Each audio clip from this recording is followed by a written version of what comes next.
For The Last of Us Part 2, we're hoping to create a story that makes a commentary about the cycle of violence and how acts can beget other acts and show all the different aspects that could come out of it. Not necessarily good or bad, just the different consequences of one's actions. I'm gonna find, and I'm gonna kill every last one of them.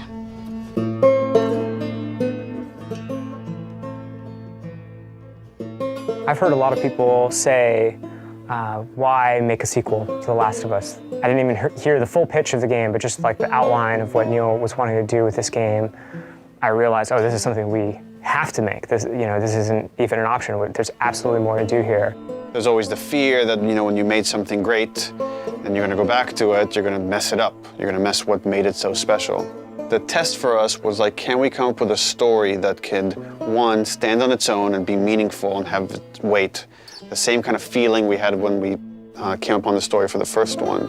But also now, because it's part 2, it has to be additive. It has to take the first one into consideration, that if you played both, then you get like a bigger narrative. The thing that Neil really cared about, that the studio really cared about, is honoring Ellie and Joel specifically, and their journey as characters. What is the honest next steps that they would take? What are the truest moves that we could see them do? The Last of Us 2 expands on the first game, both in the relationship between Ellie and Joel, the relationships that we see Ellie having, and just the greater world that we're in, and we see more of it.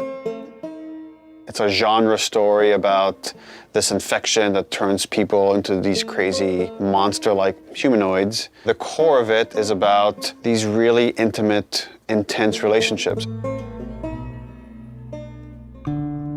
At the start of the game, Ellie is 19. She is living in a safe, secure community.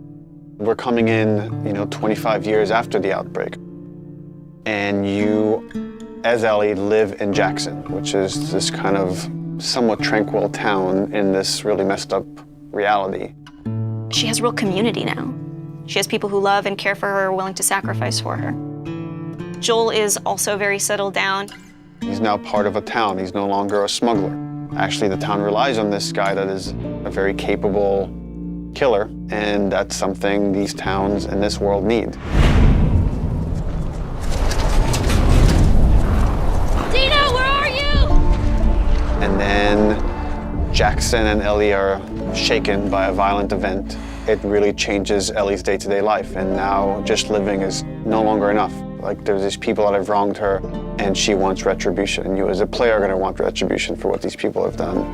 And then you go off on this journey that leads you to Seattle, where now you're like stuck in the city that has these warring factions, and they're both fighting over the spoils of Seattle, and you're stuck there in the middle looking for this very specific group that has wronged you.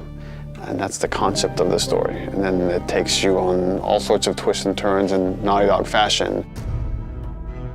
I know even within the studio, we've had a lot of philosophical arguments about some of the events and what happens in the game, and I think in this one might be more divisive than the first game in a very kind of exciting way, that I think it raises those interesting philosophical questions and asks the players to interpret some of the material that's there and see where they stand on those questions.